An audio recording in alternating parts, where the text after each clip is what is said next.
एक बार प्रेम से बोलो सियावर रामचंद्र की जय। बोलो आदि पितर भगवान नारायण की जय।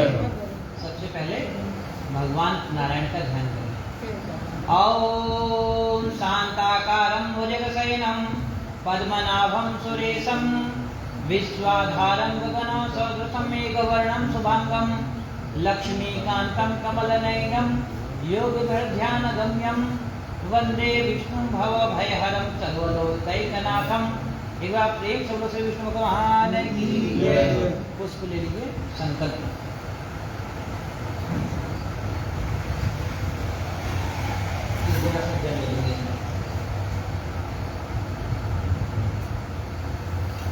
ओम विष्णु विष्णु विष्णु श्रीमद्भगवतो महापुरुषस्य विष्णु का ध्यान प्रवर्तमान सत्य श्री हनुमान दुखी प्रार्थे श्री श्वेतवाराह कल्पे वैवस्वत मंत्र अष्टादश शतकमे कलियुगे कल्पसंचरणे जम्बूद्वीपे वर्तने भारतवर्षांतर्गत ब्रह्मवर्तै प्रदेशे प्रणप्रदेशे उत्तराखंड प्रदेशांतर्गत धनसुनिगरजनपदस्य पंचनगरस्य झार कॉलोनी स्थित शिवालये वर्तमाने राष्ट्रनाम संवत्सरे मासानाम मासोत्तमे आश्विन मासे सुमित्रकृष्णपक्षे तृतीयोपनिषदोत्स्यां तिथौ चंद्रवासरे सायंकाले रात्रिकाले कहें ओम आद्य सकल शास्त्र स्मृति स्मृति पुराणोक्त फल प्राप्ति का अपने गोत्र का उच्चारण करके अपना नाम लीजिए। दर्ज गोत्र से सर्वनाम कहें नामाहम मम पितरस्य अक्षय वृत्ति सद्गति कामना सिद्ध्यर्थम मम ब्रह्मांडे स्थित सकल प्रेतस्व प्रेतस्य प्रेतत्व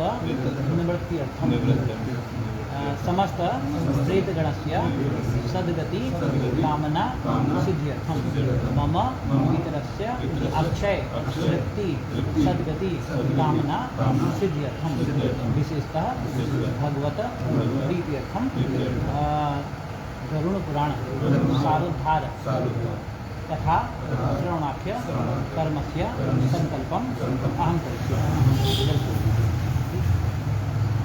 अभी पितृ गायत्री का जाप करेंगे, ठीक?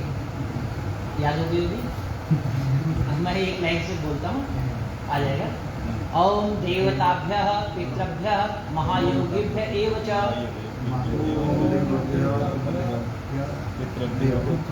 महायोगी ओम देवताभ्यः पितृभ्यः महायोगिभ्यः एव च नमः स्वाहायै स्वधायै नित्यमेव नमो नमः। ओम देवताभ्यः पितृभ्यः महायोगिभ्यः एव च नमः स्वाहायै स्वधायै नित्यमेव नमो नमः।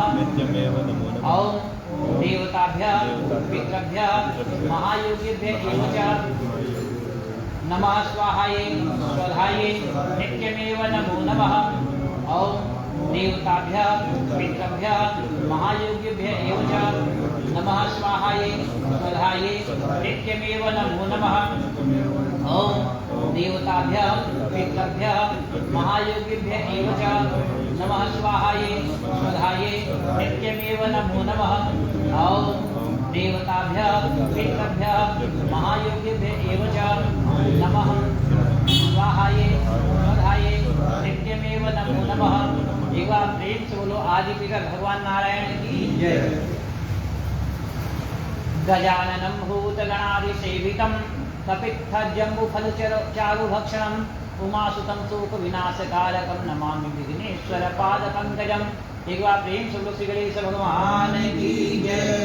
तो जो हम लोगों का क्रम चल रहा था, उसी क्रम में आज तीसरे अध्याय पर चर्चा होती है। कथा समझने की बात है, कथा है क्या? हमने खूब सुना होगा सत्यनारायण कथा, गरुड़ पुराण कथा या रामायण कथा या भागवत कथा।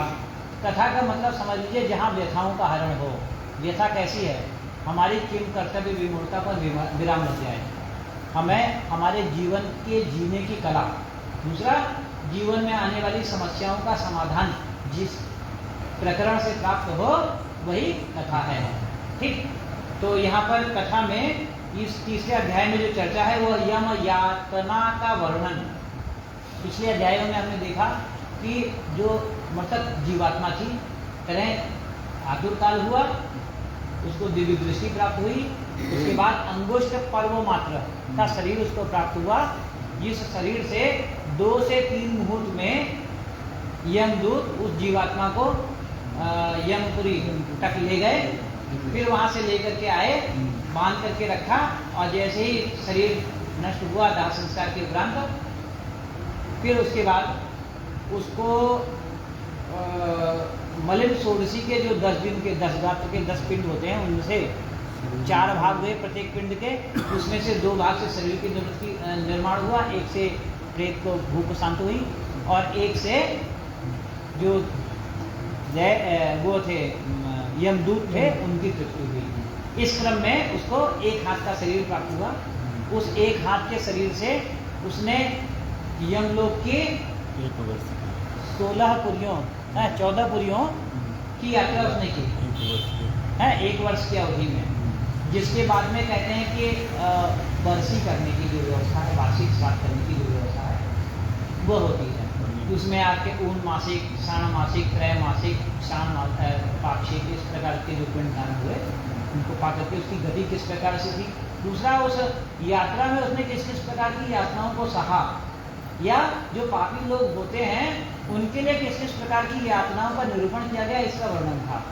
अब इसके बाद में इस अध्याय में जो यम यातना है उसका वर्णन किया जा रहा है, और चित्रगुप्त द्वारा श्रवणों से प्राणियों के शुभाशुभ कर्म के विषय में पूछना, श्रवणों द्वारा वह सब धर्मराज को बताना, और धर्मराज द्वारा दंड का निर्धारण करना, ये किस प्रकार से होता है इसमें प्रकाश डाला गया है।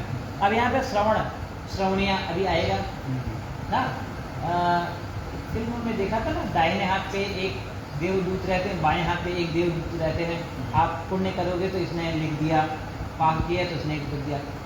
ये जो चित्रगुप्त तो खैर नहीं है, इनके जो अनुचर हैं जिनको श्रवण और श्रवणी बोल रहे हैं, ये बड़ा ही कहते हैं दिव्य रचना है प्रभु की। ये श्रवण और श्रवणिया जो हैं, प्लस श्रवण पुरुषों के लिए, श्रवणिया स्त्रियों के लिए, ये इतने दिव्य हैं जिनको आपका या मेरा हाल जानने के लिए नगर में प्रवेश करने की आवश्यकता ही नहीं है।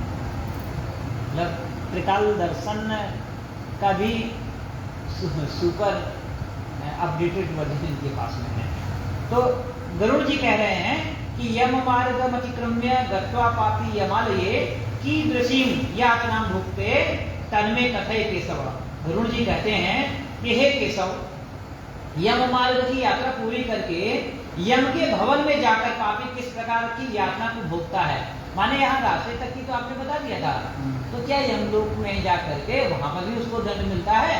यदि ऐसा है तो मेरी उस विषय में जिज्ञासा है, मुझे बताइए। ईश्वर भगवान कहते हैं कि आद्यंतम च प्रवक्षा में सुनत्स्व अभिनेतात्मज कथ्यमाने अभी नरके त्वं भविष्यसि कंपिता। अर्थात भगवान कह रहे हैं कि हे विनता के पुत्र गरुण या वैनतेय, मैं नरक यातना को आदि से अंत तक कहूंगा।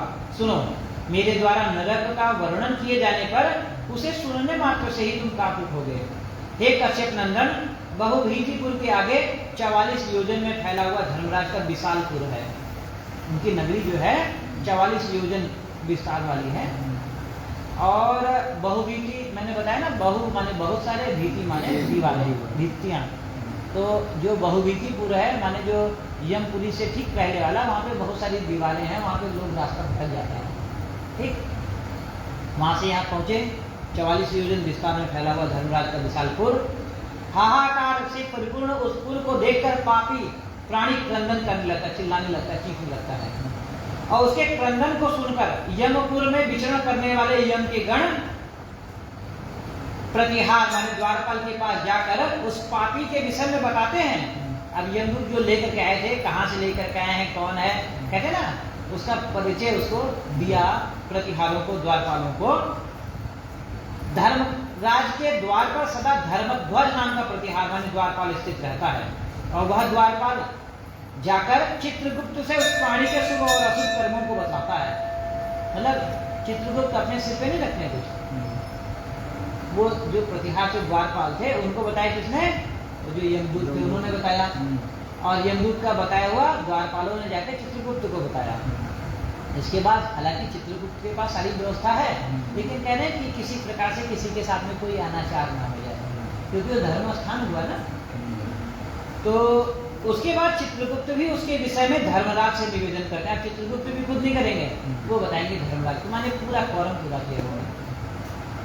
हे ताक्ष, जो नास्तिक और महापापी प्राणी हैं, उन सभी के विषय में धर्मराज यथार्थ रूप से भली भांति जानते हैं, तो भी वे चित्रगुप्त से उन प्राणियों के पाप के विषय में पूछते हैं। जान रहे हैं फिर भी पूछ रहे हैं।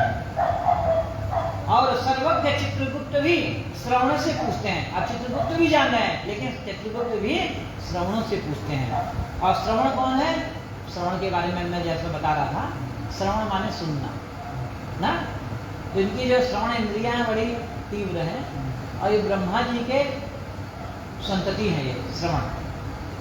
ये स्वर्ग, पृथ्वी और पाताल में विचरण करने वाले और दूर से ही सुन और सब कुछ जान समझ लेने वाले हैं। उनके नेत्र सुदूर के दृश्यों को भी देख लेने वाले हैं। श्रवणी नाम की उनकी पृथक पृथक पत्नियां भी हैं। अब यहाँ पर श्रवण को एक व्यक्ति विशेष अगर समझते हैं तो मुझे लगता है कि गलत है। कारण यह है कि श्रवण एक समझ लीजिए पद, जैसे मैं कार्य क्षेत्र में प्रयोगशाला सहायक हूँ, कोई अकाउंटेंट है तो खाली अकेले तो नहीं होगा ना, बहुत सारे हैं ऐसे। श्रवण और श्रवणीय भी कई सारे होंगे, एक वर्ग ही होगा। और जब वो वर्ग है तो प्रत्येक श्रवण की उसकी पत्नियां भी होंगी। तो पति का हाल तो लेकर के आए कौन? श्रवण। और स्त्रियों की, उनकी पत्नियों की हाल चाल लेकर के आए श्रवणियां। दोनों का हिसाब किताब मेल खाया गया। क्यों ऐसा है मालूम है? क्यों? क्योंकि हम लोग अर्धांग और अर्धांगिनी की परिभाषा से परिबद्ध हैं ना। तो हमारे पाप और पुण्य का यथावत निर्णय तब हो पाएगा जब आप उसका समग्रता के रूप में देखेंगे। इसीलिए मालूम है विवाह पद्धति में अपना विवाह के समय के अगर कुछ याद है किसी को? नहीं। मेरे को तो इसलिए याद हो रहा है क्योंकि मेरे को 350 से ज़्यादा विवाह करवा चुका हूँ, याद है। इसमें यह है कि अगर स्त्री के द्वारा कोई अपराध हो जाता है, उसका आधा दंड पति को मिलेगा। हाँ, आधा 50% आधा है। अब पुण्य हो जाएगा तो वो सारा का सारा उसका है। और पति ने पुण्य किया, उसका आधा पत्नी को चले जाए। अर्धांगिनी है बंधुवर 50% की, ठीक, आधा पुण्य उसको चले जाएगा। लेकिन अगर पति ने पाप कर दिया तो उसका एक भी अंश पत्नी को नहीं जाएगा। तो ये सारी कैलकुलेशंस वहां पर नोटिफाई होती रहती है। और अब श्रवणियों के बारे में कह रहे हैं कि वह श्रवणियां भी समान ही हैं श्रवणों की भांति, और वे स्त्रियों की सभी प्रकार की चेष्टाओं को तत्वतः जानती हैं। मनुष्य छिपकर अथवा प्रत्यक्ष रूप से जो कुछ करता है, कहता है, वह सब श्रवण और श्रवणीय चित्रगुप्त से बताते हैं। मतलब हम सोच रहे हैं ना कि जो है मैं जो मन में पाप कर रहा हूँ, आपको क्या मालूम है? तो कहना है श्रवण श्रवणीय जो है ना, खाली चेष्टाओं से उनको पता चल जाता है। देखो श्रवण श्रवणीय तो बहुत उच्च स्तर की शक्तियाँ हैं। एक साधारण मनुष्य की बात मैं बताता हूँ। अगर किसी का चक्र जागृत हो जाते हैं ना, तो सामने वाले के चेष्टाओं को यथावत बतलाने लगता है। सुल्तानपुर में एक कोई कल्लू जी महाराज करके मैंने नाम सुना था। जब जाता था ना गांव पे तो बताते थे, वहाँ लोग उनका वर्णन करते थे, या कई जगह और लोग उनका भी आता, पता नहीं कितने कल्लू जी महाराज होंगे। वो जब उनके यहाँ कोई जाता था ना, तो पहले ही बता देते थे फलाना आ रहा है और उसके जेब में इतने इतने नोट हैं। जो आदमी नोट के बारे में बता दे रहा है, और अगर ज़्यादा पूछोगे तो नोट का नंबर भी बता देगा, कितने कितने के सिक्के हैं, कितने कितने के नोट हैं, वो भी बता देगा। ये साधारण सा व्यक्ति अगर जरा सा अपने स्तर को ऊंचे करके बदला सकता है, तो श्रवण श्रवणियों की क्या क्षमता होगी, सोच लीजिए। ठीक है ना। तो कह रहे हैं कि जो श्रवण और श्रवणियां हैं, ये उन जीवात्माओं का सारा हाल, कौन? जो जीव वहां पर गया है, जो अभी यहाँ पर है, इसका तो रिकॉर्ड कर रहे हैं ना। हर एक के लिए एक व्यवस्था रच रखी है ऊपर वाले ने। और अगर मजे की बात देखें ना, तो ज्योतिष शास्त्र के पहला ही जो नियम है, we are only templates of whole universe, सही है ना। तो इस ब्रह्मांड में जितनी भी चीज़ें हैं ना, वो सब आपके अंदर विद्यमान हैं। तो इस ब्रह्मांड में मेरे सामने अगर अशोक जी हैं बैठे हुए, और राहुल अग्रवाल जी बैठे हुए हैं, तो आपके अंतर मन में भी तत्व रूप से राहुल अग्रवाल और अशोक या विजय शुक्ला भी विद्यमान होंगे। और दुनिया में जितने प्रकार के रोग, दोष, ताप, मोह, मद, मत्सर जितना भी है, मतलब जो जो तत्व आपको यहाँ पर दृश्य दिखाई देते हैं, वो सारे के सारे सूक्ष्म रूप में, बीज रूप में आपके अंदर विद्यमान है। ठीक है ना? तो श्रवण श्रवणियाँ भी उनको कहीं बाहर नहीं जाने की आवश्यकता है।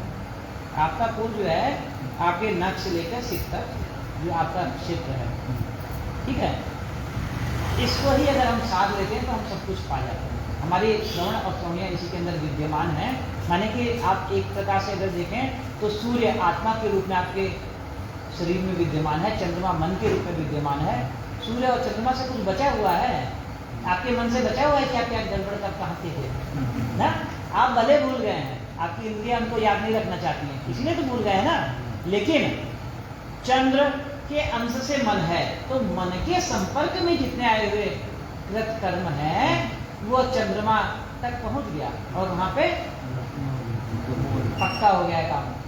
अब आप श्रवण श्रवणियों से छुपा लीजिए साहब ना। तो कह रहे हैं कि ये जो श्रवण और श्रवणियां हैं धर्मराज के गुप्तचर हैं, और जो मनुष्य के मानसिक, वाचिक, कायिक सभी प्रकार के शुभ अशुभ कर्मों को ठीक ठीक जानते हैं। मनुष्य और देवताओं के अधिकारी वे श्रवण श्रवणियां सत्यवादी हैं, कभी झूठ नहीं बोलते हैं। आप सोचो कि कुछ दे देंगे यहाँ के साथ हो जाएगा तो कतई नहीं होता। ठीक, उनके पास ऐसी शक्ति है कि जिसके बल पर वो मनुष्य के कर्मों को बतलाते हैं। उनके पास शक्ति है, ऐसी पावर्स हैं। व्रत, दान और सत्य वचन से जो मनुष्य उन्हें प्रसन्न करता है, प्रसन्न करने का एक साधन है साहब, आप सत्य का आचरण कीजिए। सत्यम वद धर्मम च, अगर आप धर्म का, सत्य का पालन करते हैं, व्रतों का अनुष्ठान करते हैं और दान इत्यादि से अपना जीवन शुद्ध करते रहते हैं, तो उस पर वह, मतलब उस जीवात्मा पर, उस मनुष्य पर वह श्रवण श्रवणियां प्रसन्न हो जाते हैं और आपके गुणों का वहाँ पर वर्णन करने लगते हैं। माने वहाँ पे कोई पार्शलिटी नहीं है। आपने अच्छा किया तो अच्छा बताएंगे, गलत किया तो गलत बताएंगे।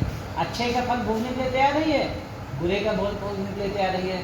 ठीक है, अब बुरे का फल कैसा होगा यहाँ पे समझ लीजिए। अगर आपको वो रुचिकर लगता है तो आप करने के लिए स्वतंत्र है। हमने यही तो छोड़ रखा ना कि कर्मण्येवाधिकारस्ते मा फलेषु कदाचन।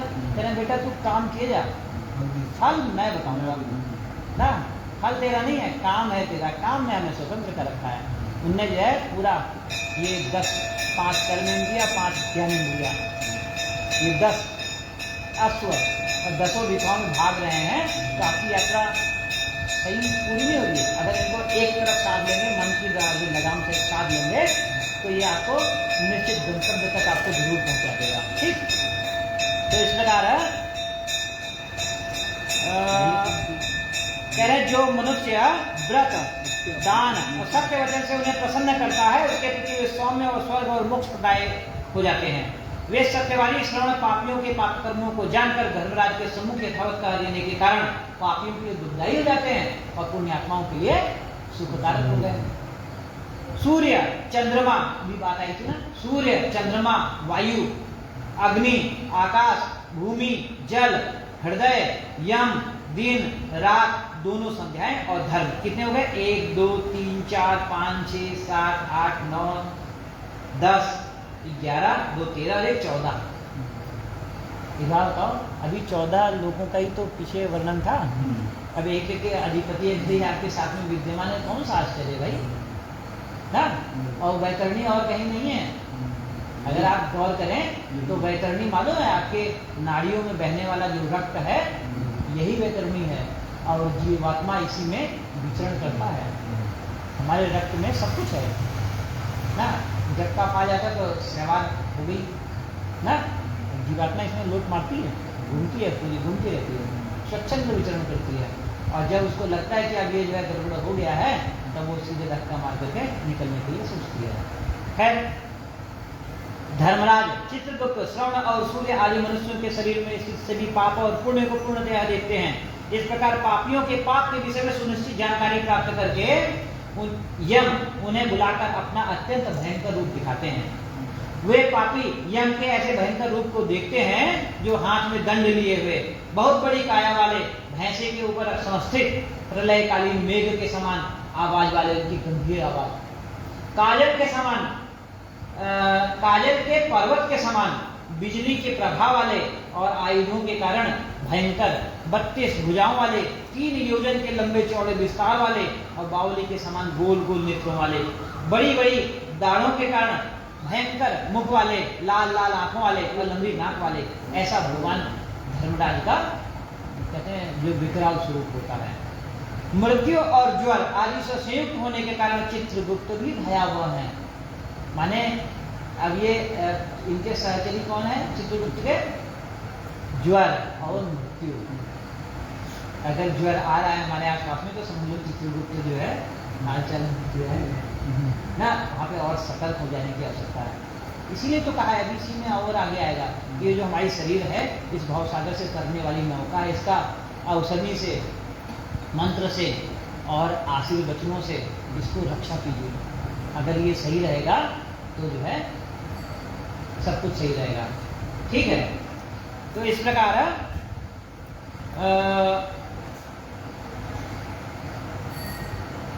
यम के समान भयानक सभी दूत उनके समीप माने पापियों को डराने के लिए गरजते रहते हैं। उन चित्रगुप्त को देखकर भयभीत होकर पापी हाहाकार करने लगता है। दान न देने के कारण, दान न करने के कारण वह पापात्मा कांपता है और बारंबार विलाप करता है। तब चित्रगुप्त यम की आज्ञा से क्रंदन करते हुए और अपने पाप कर्मों के विषय में सोचते हुए उन सभी प्राणियों से कहते हैं कि अरे पापियों, दुराचारियों, अहंकार से दूषितों, तुम अविवेकियों ने क्या क्यों पाप कमाया? काम से, क्रोध से और पापियों की संगति से जो पाप तुमने किया है वह दुख देने वाला है। फिर भी मूर्ख जनों, तुमने वह पाप कर्म क्यों किया? माने पहले वह जीवात्मा स्वयं को कोस रही थी, अब चित्रगुप्त कोस रहे हैं, उसको प्रताड़ित कर रहे हैं। कहते पूर्व जन्म में तुम लोगों ने जिस प्रकार अत्यंत हर्षपूर्वक पाप कर्मों को किया था उसी प्रकार यातना भी भोगनी होगी। इस समय यातना भोगने से क्यों परामुख हो रहे हो, क्यों बचना चाह रहे हो? तुम लोगों ने जो बहुत से पाप किए हैं वे पाप ही तुम्हारे दुख के कारण है, इसमें हम लोग कारण नहीं हैं।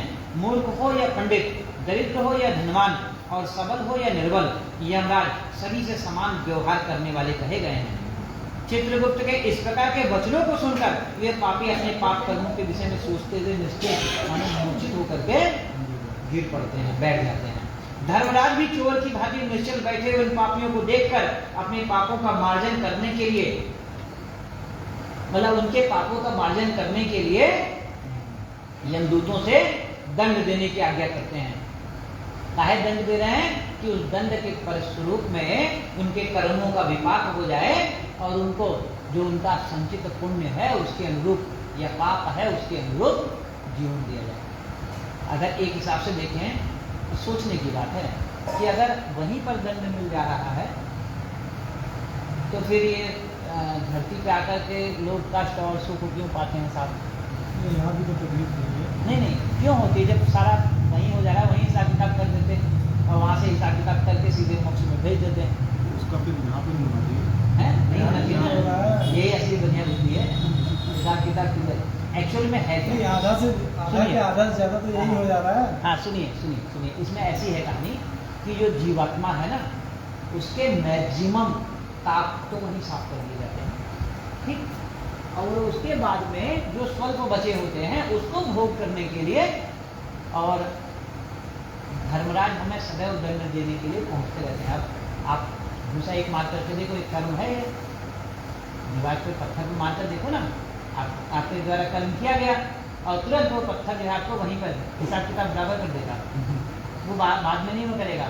लेकिन जो चेतन जगत होएगा, जो आपके जैसे ही चेतन होएगा, अगर आपसे ताकतवर होगा तो तुरंत ही हिसाब किताब कर देगा और अगर कमजोर होएगा तो अपनी बारी की प्रतीक्षा करेगा, ठीक है ना। तो कह रहे हैं कि वहाँ मैक्सिमम का हिसाब किताब हो जाता है, जो स्वल्प बचता है उसका फिर आपको जन्म दे दिया जाता है। उसके बारे में ये कह रहे हैं कि इसके बाद वे निर्दयी दूत उन्हें पीटते हुए कहते हैं कि हे पापी, महान घोर और अत्यंत भयानक नरकों में चलो। यम के आज्ञाकारी प्रचंड और चंडक आदि नाम वाले दूत एक पास से उन्हें बांधकर नरक की ओर ले जाते हैं। अब उनको नरक में ले जाते हैं। वहां जलती हुई अग्नि के समान प्रभाव वाला एक विशाल वृक्ष जो 5 योजन विस्तार में फैला हुआ है और 1 योजन ऊंचा है, उस वृक्ष में नीचे मुख करके उसे साकलों से बांधकर यमदूत पीटते हैं। उल्टा टांग दिया और यमदूत उनके शुरू कर दिए। वहां जलते हुए वे रोते हैं और वहां पर उनका कोई रक्षक नहीं होता। उसी सालमली वृक्ष में, सालमली वृक्ष का मतलब समझ रहे, सेमल का वृक्ष। सालमली का तद्भव स्वरूप है सेमल। सेमल में आपने देखा हुआ कांटे होते हैं, यहाँ के कांटे जरा सा सॉफ्ट होते हैं। कैसे होती है? डंडे से, ब्लड से, मुदगर होता है, उसमें भी कांटे बने होते हैं। एक आपने देखा होगा पिक्चर आई थी अपरिचित, हाँ हाँ हाँ, मुदगरम कहता है ना, तो वैसी सुताई होती है ढंग से, ठीक। और जो कह रहे हैं कुछ तो यहाँ से छिदते हैं, कुछ वहाँ से छिदते हैं। और जैसा कि मैंने बताया था, ये सारी प्रताड़नाएं सहने के बाद भी वह शरीर नष्ट नहीं होता है, क्योंकि वह शरीर दिव्य होता है, ठीक है। वो शरीर अपनी पूर्वावस्था में आ जाता है। उसको कष्ट सहना है, केवल उसको कष्ट सहना है, वो कष्ट की इंटेंसिटी ज़्यादा तीव्र होती है, बस इतना ही होता है। बाकी का तो ये भी बुरा नहीं है सहने के लिए ना। तो उसी सालमली वृक्ष में भूख और प्यास से पीड़ित तथा यमदूतों के द्वारा पीटे जाते हुए अनेक पापी लटके रहते हैं। अब भाई जब वहां पे हाहाकार का क्रंदन का माहौल है तो जीव सुख तो नहीं पाता हो सके ना। वे आश्रय विहीन पापी अंजलि बांधकर हाथ जोड़ करके, हे यमदूतों मेरे अपराध को क्षमा करो, ऐसा उन दूतों से निवेदन करते हैं। लेकिन यमदूत तो कुछ करने में सक्षम है नहीं था। आप ये समझ लो यंत्रवत है वो। अब यंत्र से इसमें करंट दौड़ रहा है और मैं इसको पकड़ लूँ तो हे माइक, हे करंट देवता मुझे करंट मत मारो, तो इनके बस का तो है नहीं साहब। वो तो उनका स्वाभाविक प्रवृत्ति है, उनको दंड देना ही है। जो यमराज ने, धर्मराज ने कह दिया, सो उनका पालन करना है और वो करते हैं। बार बार लोहे की लाठियों से, अभी आपने पूछा ना किससे पीटे जाते हैं, तो जिसका जैसा कर्म होता है उसके अनुसार उसकी सेवा होती है। किसी को लाठी से लोहे की, किसी को मुदगर से, मुदगर समझ रहे हैं ना, हाँ, वही लकड़ी कपड़ा कूटने के काम आता, मुगरी है। भालों से, बर्छियों से, गदाओं से, मूसलों से उन दूतों के द्वारा अत्यधिक मारे जाते हैं। मारने से जब वह चेष्ट रहित माने मूर्छित हो जाते हैं, तब उन निश्चेष्ट पापियों को देखकर यम के दूत कहते हैं कि अरे दुराचारियों, पापियों, तुम लोगों ने दुराचरण किया ही क्यों? सुलभ होने वाले भी जल और अन्न का दान क्यों नहीं किया? जल तो सर्व सुलभ था ना, प्यासी को क्यों नहीं मिलाया आपने? मेरे को इस बात से राजस्थान की याद आती है। राजस्थान ऊपर वाले की कृपा से, मैं तो जन्म ही इसलिए हुआ ना यात्रा के लिए, तो मेरे को कई बार जाने का मौका मिला। एक बार वहाँ से हम लोग लौट रहे थे, पाली है ना राजस्थान में, बिट पिलानी, तो पिलानी से मैं लौट रहा था। एक विवाह में गए थे, विवाह कार्य संपन्न हुआ, आ रहे थे तो वहाँ पे पानी के स्रोत दूर दूर होते हैं। तो एक बड़े दूर से बोतलों में पानी बेचारा भर के लाया था। यार हमें प्यास लगी थी, वहाँ गए तो पानी खरीदने के लिए सोच रहे हम लोग, लेकिन उन्होंने कहा क्या हुआ, प्यास लगी पानी, तुरंत अपना पानी उसने दे दिया था। यो पैसे नहीं, पानी का पैसा नहीं। एक वो है, और राजस्थान जैसे दुरूह स्थान पर जहाँ पे जल की कमी है, वो ला रहा है अपने लिए नहीं सोच रहा है, पहले आपकी अतिथि देवो भव वाली धारणा से सेवा कर रहा है। और एक हम लोग हैं कि 1 लीटर बिस्लरी बनाने के चक्कर में 20 लीटर पानी नाली में बहाते हैं, है ना। और वो सील पैक्ड पानी होता है, पता नहीं कब उसका सील खुलेगा, वो ताजा है। लेकिन शाम को अगर घर में पानी रखा हुआ है या ऑफिस में रखा हुआ है तो साहब बासी हो गया, जब ताजा पानी भर के पिलाओ। भले ही वो ताजा भी टंकी से ही हो करके आ रहा हो, रात भर का वहां पर भी बासी हो, लेकिन हमारी मानसिकता किस प्रकार से संक्रमित हो गई है, यह विचारणीय बात है। तो कह रहे हैं, उन्होंने कहा कि हे दुराचारियों, पापियों, तुम लोगों ने दुराचरण क्यों किया ही क्यों? सुलभ होने पर भी जल और अन्न का दान क्यों नहीं किया? अन्न के दान के विषय में मेरा एक सौभाग्य और प्राप्त हुआ। गुजरात में मैं गया था। गुजरात में हर गांव में एक राम रोटी के प्रकल्प होता है। गांव में कोई भूखा नहीं रह सकता है, और वहां पर चारा लेकर के आता है, चारा बेचता है बंदा, आप पैसा दीजिए आपको चारा मिलेगा। और चारा वहाँ गाय है, लाइए गाय मस्त खाएंगी। चिड़िया है, दाना खरीदिए, डालिए, पानी पिलाइए, आपको जो है क्या सुकून मिलता है। वहाँ पे तो ऐसे ऐसे लोगों ने बर्ड हाउस, बड़े बड़े पेड़ तैयार कर रखे हैं कि पक्षियों को चरने के लिए और सबकी सारी की व्यवस्थाएं हों। कहाँ? गुजरात में, जहाँ अन्न की कमी होती है। वहाँ पे अन्न हमारे यहाँ के हिसाब से नहीं होता, और हमारे यहाँ अन्न चूहे खाते हैं साहब, सड़ाया जाता है, मदिरा बनाई जा रही है। शराब की बहुत सारी फैक्ट्रियाँ हैं उत्तर प्रदेश, उत्तराखंड में। मुझे लगता है जितनी यहाँ होंगी उतनी और कहीं नहीं होंगी। ठीक है, अन्न की जहाँ कमी है वो लोग अन्न खूब बांट रहे हैं और मस्त रह रहे हैं, वो हम लोगों से ज़्यादा सुखी हैं। जहाँ पे पानी की कमी है वो लोग पानी बांट रहे हैं, बड़े सुखी हैं वो लोग, और हम लोग हैं, हम लोग हाहाकार में त्रस्त हैं। ठीक है, ये उधर गुल्लक में डालिए, ये हटाइए इसको, गुल्लक वाला ना गुल्लक में डालिए, यहाँ नहीं। ठीक है, तो हाँ, अब वह दूत कह रहे हैं जो पीट रहे थे, कह रहे तुम लोगों ने आधा ग्रास भी कभी किसी को नहीं दिया, ना ही कुत्ते और कौवे के लिए बलि दी। पंचबलि होती है ना, देवताओं के लिए, गौ के लिए, उसके बाद कुत्ते के लिए, पिपलिका आदि माने चींटियों के लिए, और कौवे के लिए ना, इन पांचों के लिए बलि दी जाती है। बलि माने भाग, बलि का मतलब वो बकरा चढ़ाने ही नहीं होता है, बलि का मतलब भाग, उनके हिस्से का दिया। ठीक है, कह रहे तुमने ये सब नहीं किया, अतिथियों को नमस्कार नहीं किया, पितरों का तर्पण नहीं किया, यमराज और चित्रगुप्त का उत्तम ध्यान भी नहीं किया, और उनके मंत्रों का जाप भी नहीं किया, जिससे तुम्हें यह यातना ही नहीं होती। अब जाप क्या है वहां पे? चित्रगुप्त का क्या जाप कर रहे हो आप? कि चित्रगुप्ताय नमः ऐसा करोगे तब आपके ऊपर चित्रगुप्त प्रसन्न हो जाएंगे। यह जरूर है कि जितनी देर आप चित्रगुप्ताय नमः कहोगे उतनी देर चित्रगुप्त में आपका मन रहेगा, उतनी देर आपके द्वारा मनसा वाचा कर्मणा कोई पाप नहीं हो पाएगा, उतने समय के लिए आप बच जाओगे। केवल उतना ही तो होएगा। ठीक है, फाइनली है क्या? अगर मेरे को भूख लगेगी तो मैं कहूँ रोटी रोटी कर जब करूंगा तो मेरा पेट भर जाएगा? नहीं, रोटी आएगी, भोजन आएगा, उसको मुझे ग्रास बना करके मुख में लेना पड़ेगा, उसके बाद चबाना भी पड़ेगा, चबाने के बाद निकलूंगा तब मेरी भूख शांत होगी। इसी प्रकार से यह जीवन जो मिला है ना, मंत्र, तंत्र, यंत्र, ये सब तो उपादान है, साधन है, केवल साधन मंजिल नहीं है। इसको मंजिल मत बैठना। इन साधनों का प्रयोग कीजिए जरूर, लेकिन असली साध्य को भूलिए नहीं, और उस साध्य को पाने के लिए आपको कर्म करना पड़ेगा। अब कर्म क्या है वो यहाँ पे बताया गया है। आपको दान भी देना है, दया भी करनी है, बलि भी करनी है, तर्पण भी करना है, श्राद्ध भी करना है। अगर श्राद्ध नहीं करें, देखो माँ ने गर्भ में पाला, जन्म हुआ, जन्म दिया, अपना पिला पिला करके पाला, ठीक। पिता ने संपत्ति दी, मान दिया, नाम दिया, समाज में प्रतिष्ठित किया। अगर माता और पिता का योगदान नहीं होता तो क्या हम लोग एक क्षण भी खड़े हो पाते? तो जब तक ले जीवित है माता पिता, उनकी सेवा नहीं करेंगे और बाद में सोचेंगे इकट्ठा करेंगे, तो इकट्ठा तो कभी नहीं आता है। समय मालूम है, समय सामने तो बहुत पहचान ही नहीं पाओगे आप, बाल ढके रहते हैं और पीछे से गंजा होता है। सोचोगे ना कि निकल जाएगा, पीछे से पकड़ लूंगा तो नहीं हाथ में आएगा कुछ। समय को आगे से ही पकड़ना पड़ता है। तो कहने का मतलब माता पिता है तो आप कोशिश कीजिए, ठीक है। वैसे तो परिस्थितियाँ बहुत सारी आपको जो है चलाती हैं, चलायमान कर देती हैं, तो आप अपने इंद्रियों पर नियंत्रण रखिए, कुछ ऐसा आचरण कीजिए कि माँ बाप को कष्ट ना हो आपके कर्म से।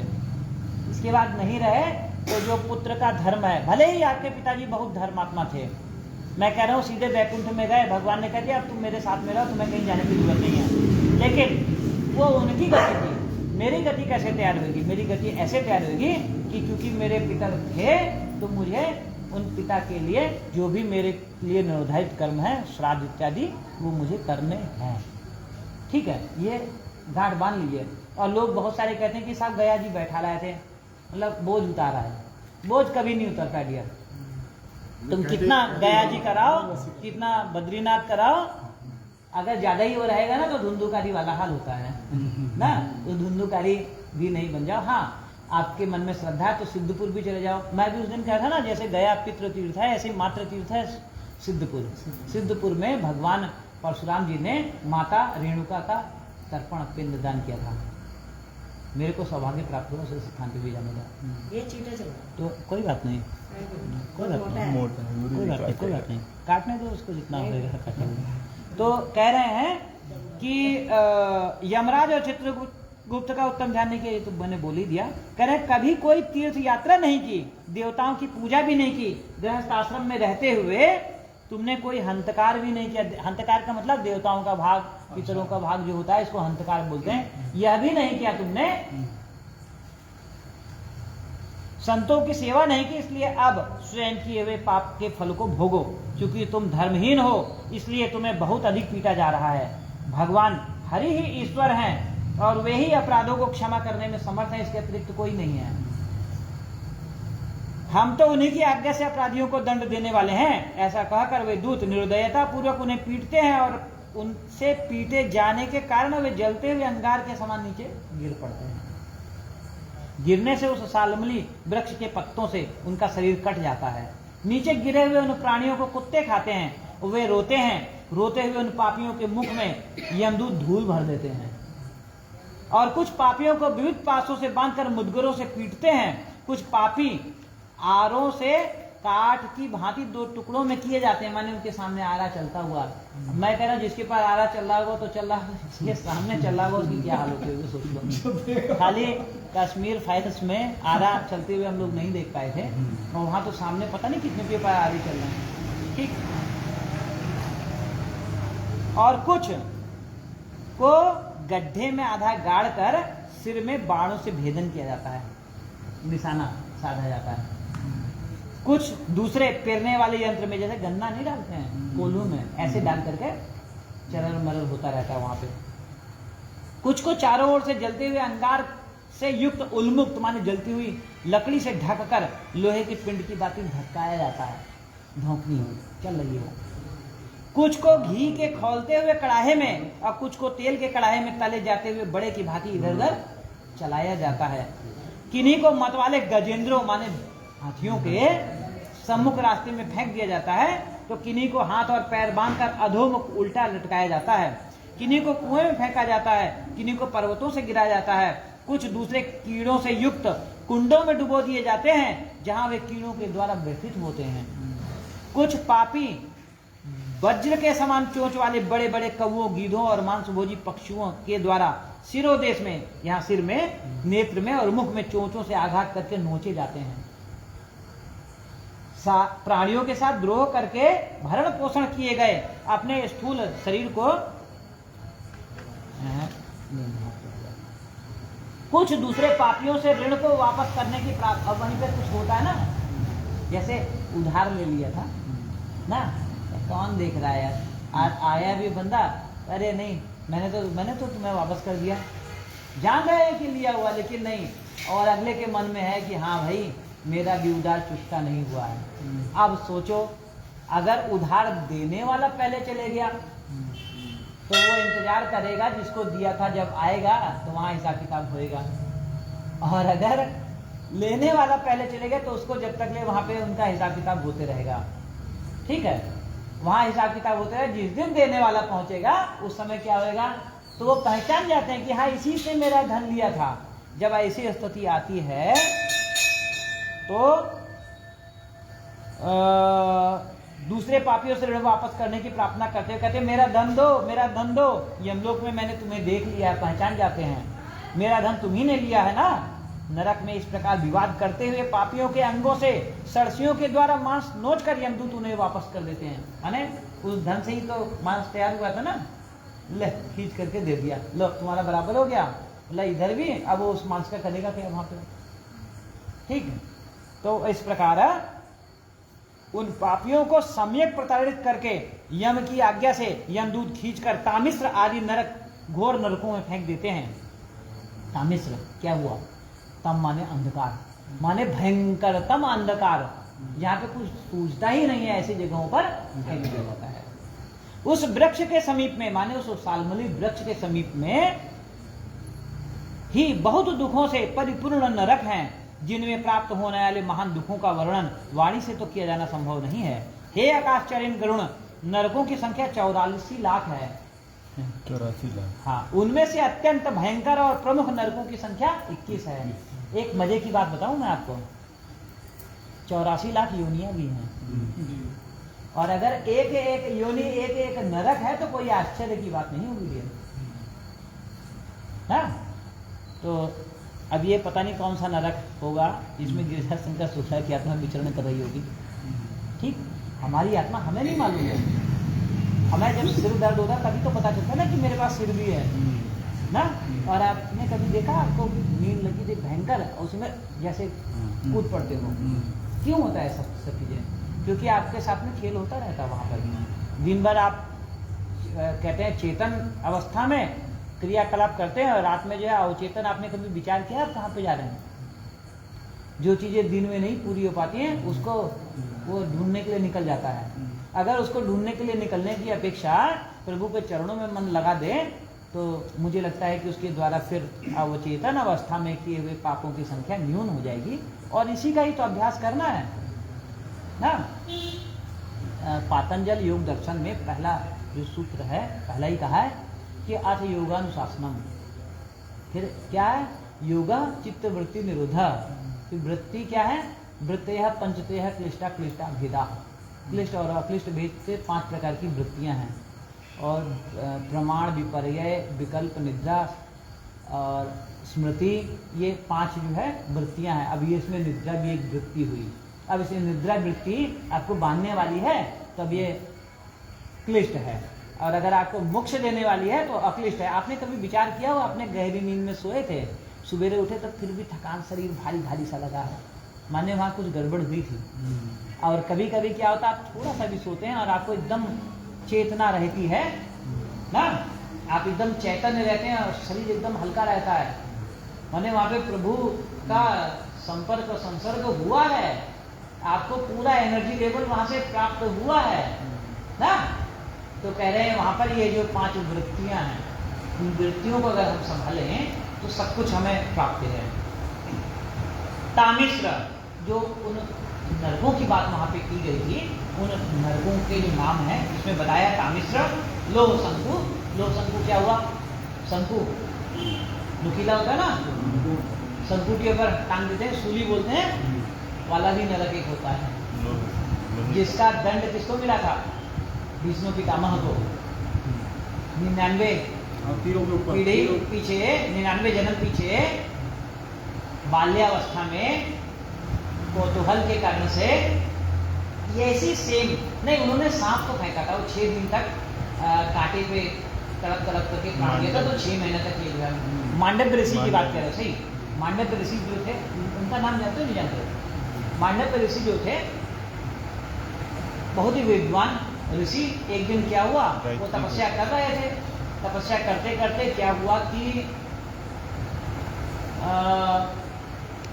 चोर वहाँ से निकले, कुछ धन जो है वहाँ छुपा करके चले गए। पीछे से सैनिक लोग आ रहे थे, सैनिकों ने महाराज को ही चोर समझ लिया, राजा के पास प्रस्तुत किया गया।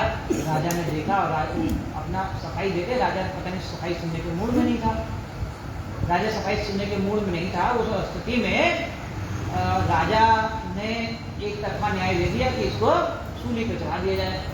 राजाओं की उस समय की थी कि साहब चोरी करोगे, इतनी करोगे चाहे इतनी करोगे, सूली पे चढ़ा दिए जाओगे।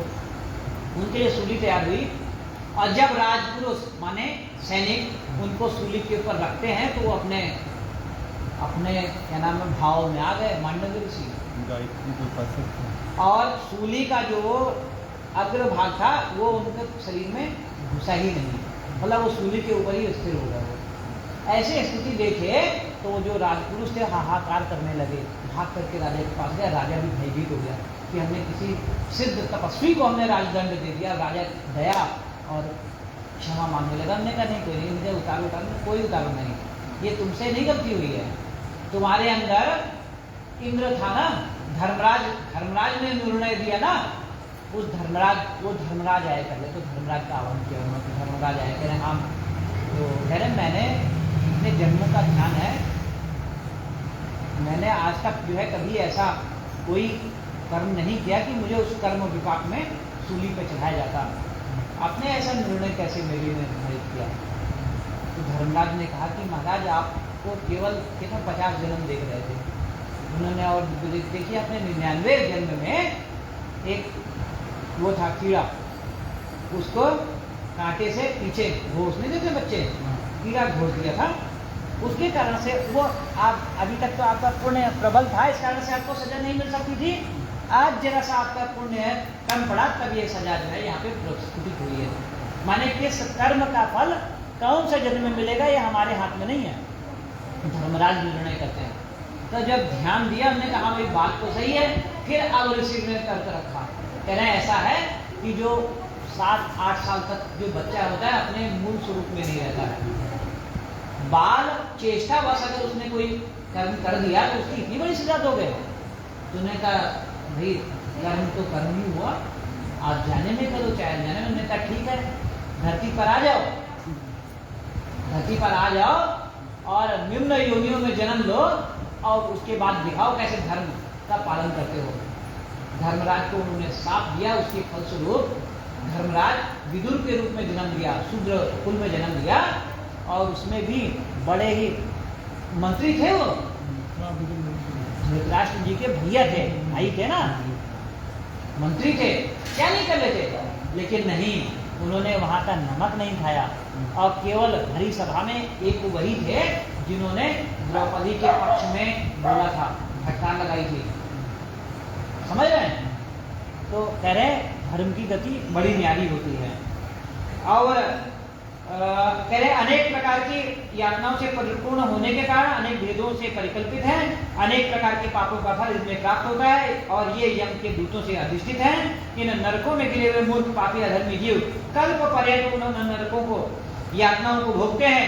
तामिश्र और अनतामिश्र तथा रौरव आदि नरकों की जो यातनाएं हैं उन्हें स्त्री और पुरुष पारस्परिक संग से निर्मित कर भोगते हैं। इस प्रकार कुटुंब का भरण पोषण करने वाला अथवा केवल अपना पेट भरने वाला भी यह कुटुंब और शरीर दोनों छोड़कर मृत्यु के अनंतर इस प्रकार फल को भोगता है। प्राणियों के साथ द्रोह करके भरण पोषण किए गए अपने स्थूल शरीर को यही छोड़कर पाप कर्म रूपी पाथेय के साथ पापी अकेला ही अंधकार नरक में जाता है, जिसका द्रव्य चोरी चला जाता है। ऐसे व्यक्ति की भांति पापी पुरुष दैव से प्राप्त अधर्म पूर्वक कुटुंब पोषण के फल को नरक में आतुर होकर भोगता है। केवल अधर्म से कुटुंब के भरण पोषण के लिए प्रयत्नशील व्यक्ति अंधकार की पराकाष्ठा अंधतामिश्र नामक नरक में जाता है। मनुष्य लोक के नीचे नरकों की जितनी यातनाएं हैं क्रमशः उनका भोग भोगते हुए वह पापी शुद्ध होकर पुनः इस मर्त्य लोक में जन्म लेता है। तो जो थी आपकी वाली, ये तीसरा अध्याय यहाँ पर पूर्ण होता है। अभी एक बात कही थी पुत्र होने के नाते हमारे कर्म, इस विषय में एक प्रसंग है पंचरात्र शास्त्र, सुनोगे अक्सर, ये वैष्णवों में बहुत ज़्यादा प्रचलित है।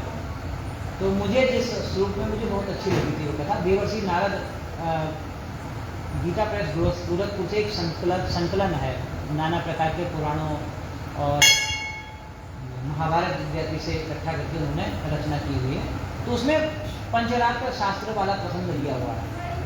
उसमें प्रसंग में मालूम है क्या है, उसमें यह है कि एक बार क्या हुआ, देवर्षि नारद घूम रहे हैं और उनके मन में आया कि मैं जब जो है चाहता हूँ जिस लोक में पहुंच जाता हूँ, मेरे लिए कहीं कोई मेरी अप्रतिहत गति है, माने कहीं मुझे रोका नहीं जाता है। लोग लाखों असंख्य जीवन जी खपा देते हैं तपस्या करते करते, तो नारायण का दर्शन नहीं हो पाता है। और मैं जब चाहता हूँ नारायण के पास पहुँच जाता हूँ, मेरे से ज़्यादा पुण्यात्मा कौन मिलेगा। मैंने कुछ तो पुण्य किया होगा, वास्तव में किया होगा, उन्होंने कुछ तो पुण्य किया होगा जो मुझे ऐसा दिव्य स्वरूप मिला। तो उस अहंकार के कारण से वो भ्रमित हो गए थे। और भगवान तो जानते ही हो गर्वाहारी है, वो अपने भक्तों के गर्व को रहने नहीं देते हैं। भगवान ने खेल रच दिया था, उनने जो है नारद जी के अंदर फ्रिक्वेंसी भेजी, नारद जी घूमते घूमते फ्रिक्वेंसी पकड़ते पकड़ते बैकुंठ में पहुंच गए।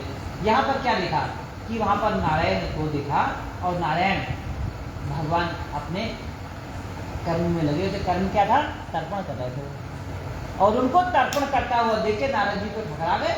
कहने अरे, जब उनका तर्पण कार्य पूर्ण हुआ तब उन्होंने बड़े प्यार से पूछा कि महाराज, मैं तो आज तक यही समझता था कि दुनिया में किसी भी देवता को प्रणाम करो, लास्ट में तो आपको प्राप्त होता है। दुनिया के जितने भी प्रकार के पुण्य कर्म हैं उनकी परिलब्धि आप स्वयं हैं। सारे पितरों के आदि पितर आप स्वयं हैं। हम जो तर्पण श्राद्ध इत्यादि करते हैं वो सब आकर के आप ही को प्राप्त होता है। अभी हमने वही करते थे, भगवान नारायण का इसलिए ध्यान किया कि आदि पितर हैं। कह रहे हम तो यही समझते थे और आपको श्राद्ध करते हुए देख रहा हूँ, क्या आपका भी कोई जनक है? तो इस पर नारायण ने कहा कि मैं आपको दिखाई देता हूँ। जी हाँ। कह रहे अगर मैं दिखाई दे रहा हूँ इसका मतलब मेरी भी उत्पत्ति हुई है। मैंने कहा बिल्कुल। तो कह रहे जब मेरी उत्पत्ति हुई तो मेरी उत्पत्ति का कोई कारक भी होगा, मेरा पिता जनक या माता भी होगी। मैंने कहा बिल्कुल महाराज। तो कह रहे अगर मेरा पिता है, मेरी माता है, तो क्या उनके निमित्त मेरे को पितृकर्म करना नहीं चाहिए? मैं दुनिया को रास्ता बता रहा हूँ और मैं स्वयं नहीं करूँ तो कितना गलत होगा।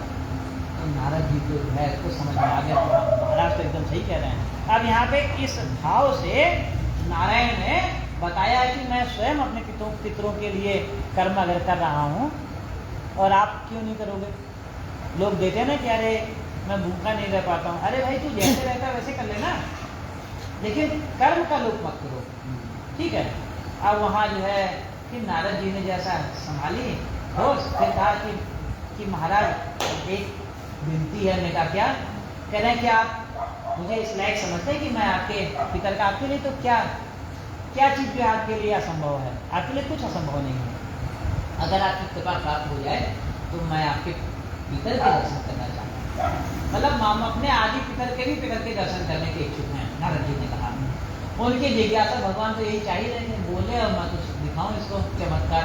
भगवान ने इसको ठीक है तुम सुमेरु पर्वत पर जाओ, वहां पर उसके शिखर पर बैठना उत्तर की तरफ मुंह करके, और वहां पर मेरा स्मरण करना तो तुम्हें मेरे पितर के दर्शन में, मेरे पिता के दर्शन में। नारद जी को क्या था, धन्य से पहुंचे और वहां जब देख रहे हैं ना सुमेरु पर्वत के पार, वहां ऐसे ऐसे पक्षी थे जो हाथियों को अपने पंजे में टांग करके लेकर के उड़ जा रहे थे। मतलब बड़े विचित्र विचित्र जीव देखे उनके जो चीत्कार। अब जब एक बार का हाथी को फाड़ेगा कोई पक्षी तो क्या होएगा? कितने भयंकर गर्जना वहां हो रही है। शेर को जो है तो वो उठा ले जा रहे हैं। मतलब बड़ा विचित्र सा स्वरूप वहां पे देखा, बड़ा भयावह था। नारद जी तो एक बार को सिहर गए, लेकिन क्योंकि उनकी भगवान की बात में श्रद्धा थी वो वहाँ पर बैठ गए और उन्होंने भगवान का जब स्मरण करना शुरू किया, नारायण नारायण नारायण। नेत्र उनके उन्मीलित थे, बंद थे। उसी समय उनको ऐसा लगा कि जो सारा चीत्कार था वो शांत हो गया। कुछ समय के बाद में चीत्कार शांत हो गया। उनको ऐसा लगा कि या तो साक्षात समुद्र देवता वहाँ पे आ गए या उनको सुमेरु पर्वत सहित समुद्र के किनारे लाकर स्थापित कर दिया गया। अब उनको महसूस हो रहा है ऐसा। थोड़ी देर में क्या हुआ, समुद्र की एक लहर आई और जैसे सुमेरु पर्वत से टकराती है, वो टकरा करके छिटक करके जो पत्थर पे जब तेजी से पानी टकराएगा ना तो फव्वारा बन करके वो फव्वारा आए उनके चेहरे पे जब धो दिया, देख रहे हैं क्या मालूम है, सामने क्षीर सागर था, श्वेत एकदम, और वहां पर समुद्र के मध्य में भगवान का बड़ा सुंदर विस्तार था। उनकी जो ये तलवे है ना, ये समुद्र की अथाह गहराई केवल इतना ही डूब रही थी। तो गहराई अनंत थी लेकिन केवल इतना ही डूब रही थी। और उसके चारों तरफ, मतलब भगवान के चारों तरफ, और भगवान का स्वरूप क्या था? वो चतुर्भुजी थे, परम श्वेत वर्ण के थे। एक एक रोए से करोड़ों सूर्यों की आभा स्फुटित हो रही थी। उनके वस्त्र, उनके नेत्र, उनके बाल, उनके मतलब अंग प्रत्यंग एकदम सुंदर, क्या चमकता है उसके आगे, मतलब बहुत एकदम चमकदार श्वेत वर्ण का भगवान का स्वरूप। सिर असंख्य थे, उनमें दाढ़े 60 थी दाढ़े, कहीं से आग निकलती, कहीं से वो, बड़ा दिव्य स्वरूप। और उनके चारों तरफ सिद्ध लोग खड़े थे। जो सिद्ध थे वो भगवान के ऊंचाई में यहीं तक थे, कमर तक ही थे, और उनकी जीभ बड़ी लंबी लंबी सी हुआ करती थी। जैसे हम लोग अभी गणेश अर्चन के समय का आपने ध्यान दिया होगा, दीपक से तुलसी दल से अभिषेक करवा रहे थे, आपने भी किया था, आपने नहीं किया था, आपने किया था, कर रहे थे ना। ऐसे ही वहाँ पे उनको तुलसी दल की आवश्यकता नहीं थी, वो अपनी जीभ से वही दूध उठाते थे और भगवान को नारायण नारायण, और वो भी पूरे के पूरे श्वेत वर्ण के थे। मतलब आप अगर उसका उदाहरण दें तो जैसे गुड़हल का फूल होता है ना, उसमें एक वर्तिका होती है, वर्तिका की भांति भगवान बीच बीच में खड़े थे, चारों तरफ से दलों के रूप में वो सिद्ध रूप खड़े थे और उनकी भगवान की स्तुति में मग्न थे। उनका ऐसा स्वरूप देख करके नारद ठकरा गए और नारद जी तो किम कर्तव्य विमूढ़ थे, उनकी दशा को भगवान ने पहचाना। भगवान ने उससे कहा कि हाँ नारद, तुम्हें मेरे दर्शन की अभिलाषा थी ना, दर्शन हो गए, अब क्या चाहते हो, जल्दी बोलो, मेरा दर्शन अमोघ है, मैं तुम्हें क्या वर दूं। नारद जी ने कहा महाराज वर तो छोड़िए, मैं आपकी स्तुति करना चाहता हूँ लेकिन मेरे पास क्षमता नहीं है। तो भगवान मुस्कुराए, उन्होंने अपने कमल का या शंख का स्पर्श उनके मूर्धा से करवाया और उनके अंदर अद्भुत शक्ति का संचार हुआ। उस शक्ति के बल पर, माने यहाँ पे कोई घमंड नहीं है कि नारद ने अपनी शक्ति से, अपने वाणी कौशल से भगवान की स्तुति की, नहीं, भगवान के द्वारा प्रदत्त शक्ति से। माने अगर भगवान चाहेंगे तभी आपसे जो है स्तुति के भाव निकल पाएंगे, नहीं तो आपको ऐसा उलझा देंगे, सामने खड़े होंगे ना आप अपने बेटा बिटिया और उसके लिए बोलने लगेंगे कि मेरा बेटा मुझे बहुत परेशान करे, महाराज ये कर दो, या जब मेरे पास धन की कमी है मुझे धन दे दो, या मैं शत्रुओं से पीड़ित हूँ, वहाँ पे यानी चीजें आने लगती हैं, बुद्धि भटका देंगे। ज्ञानी नाम अपनी चेतांसी देवी भगवती ऐसा बलादाकृत से मोहाय महामाया रक्षति, छोड़ देते वहाँ। तो कह रहे हैं कि उनकी स्तुति को भगवान ने भापा और उनको अद्भुत शक्ति संचार हुआ। उस शक्ति के बल पर उन्होंने भगवान की बड़ी सुंदर स्तुति की, वहाँ पासक करने में देख है। और उस स्तुति से भगवान न प्रसन्न हुए, कहने बता तेरे को क्या वर दूं, मैं तेरे को बहुत प्रसन्न हूँ, तुझे मेरी बड़ी सुंदर स्तुति की है, स्तोत्रार्थ कहना तुझ चाहिए, बड़ी सुंदर स्तुति की है। महाराज कह रहे हैं, महाराज जी कह रहे हैं मेरी एक, मैंने कहा स्तुति की, ये भी तो आप ही की कृपा थी महाराज, मेरे परम सौभाग्य है कि मैंने आज अपने आराध्य के दर्शन किए, बस आपकी कृपा बने रहे प्रभु। अब भगवान ने उसको फिर एक फटकार दिखाई, कैसा क्यों तू मुझ में और उसमें अंतर समझता है, मैं ही वो हूँ और वही मैं हूँ, हम अभिन्न हैं। माने वो जो श्याम वर्ण का था नारायण, कहा ये, और जो श्वेत रूपधारी मैं, हम दोनों में कोई भेद नहीं है। और जो ये मेरा स्वरूप है ना, श्वेत वाला जो स्वरूप है, यह लोगों के लिए अप्राप्य है। भगवान के भक्त कितने प्रकार के होते हैं मालूम है? एकांतिक, द्वैत और त्रिक प्रकार के भक्त होते हैं। एकांतिक कौन सा होता है? वो सब जगह भगवान को ही देखता है, अपने अंदर भी उसको भगवान ही दिखाई देता है। द्वैत कहता है एक मैं हूं और एक नारायण है, वो चराचर जगत के रूप में विद्यमान है, द्वैत भाव जिसको बोलते हैं। और एक होता है त्रिक, त्रिक कौन सा? एक मैं हूं, एक मेरे भगवान है, बाकी ये दुनिया है, ठीक है। तो क्या त्रिक वाले तो कल्पना ही, त्रिक वाले तो वहां पर भी नहीं पहुंच पाते हैं, कहाँ यहाँ पे भी नहीं पहुंच पाते हैं। द्वैत वाले पहुंचते हैं केवल मेरे जो एकांतिक भक्त होते हैं, जो कि मुझे बहुत प्रिय हैं, वही मेरे स्वरूप का दर्शन कर पाते हैं। और जो तुझे दिखाई दे रहे हैं ना, ये सब मेरे एकांतिक भक्त हैं और मुझे बहुत प्रिय हैं।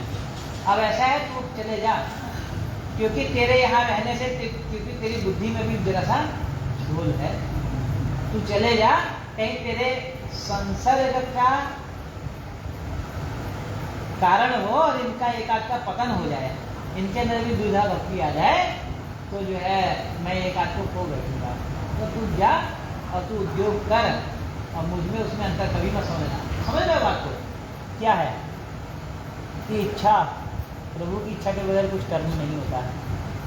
उसने हमको सब कुछ दे दिया है ना, लेकिन हमें साधना है स्वयं को। अगर हम साधेंगे तो हम बहुत सारे उपद्रवों से बच जाएंगे। और एक चीज और, हमारे को कभी हानि, लाभ, जीवन, मरण, यश, अपयश, ये सब भगवान के हाथ में है।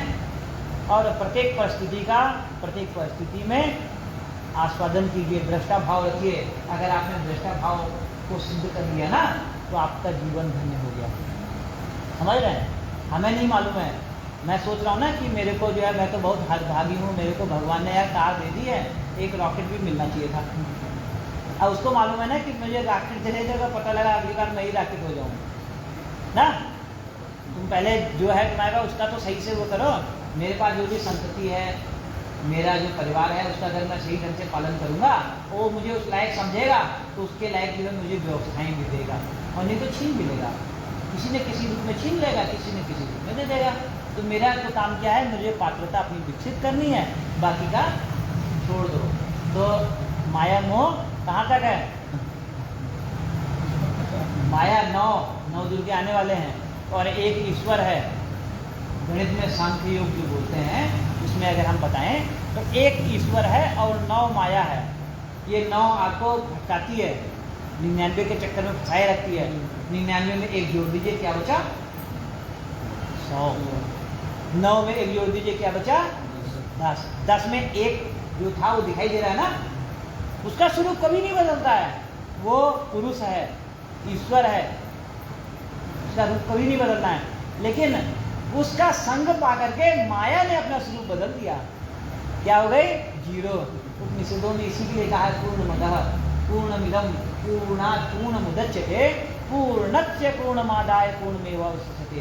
केवल अंक गणित में शून्य ही ऐसी संख्या है कि शून्य में शून्य को जोड़ दीजिए।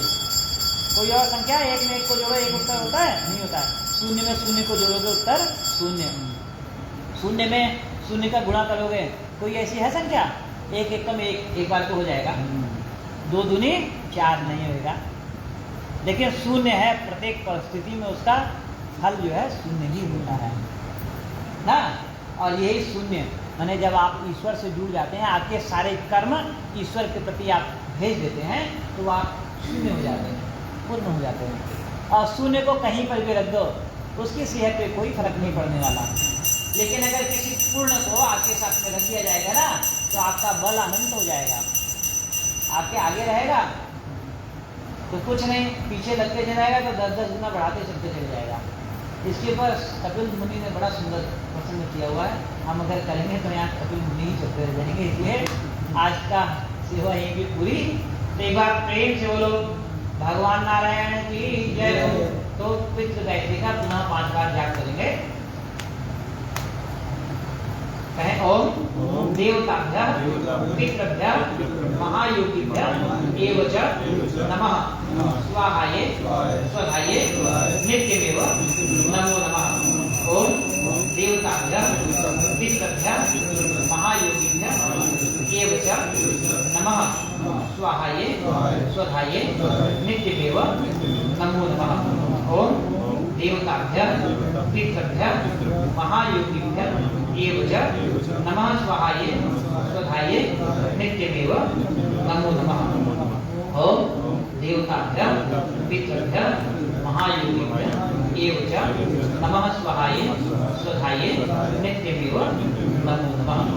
एक बार प्रेम से श्री विष्णु भगवान की जय। ओम पुष्प ले लीजिए हाथ में।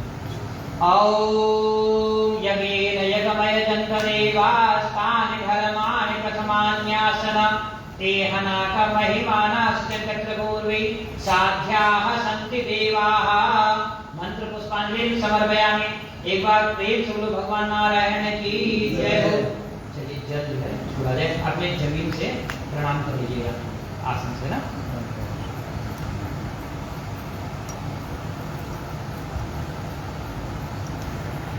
यार ये क्या कहानी, ये कैसे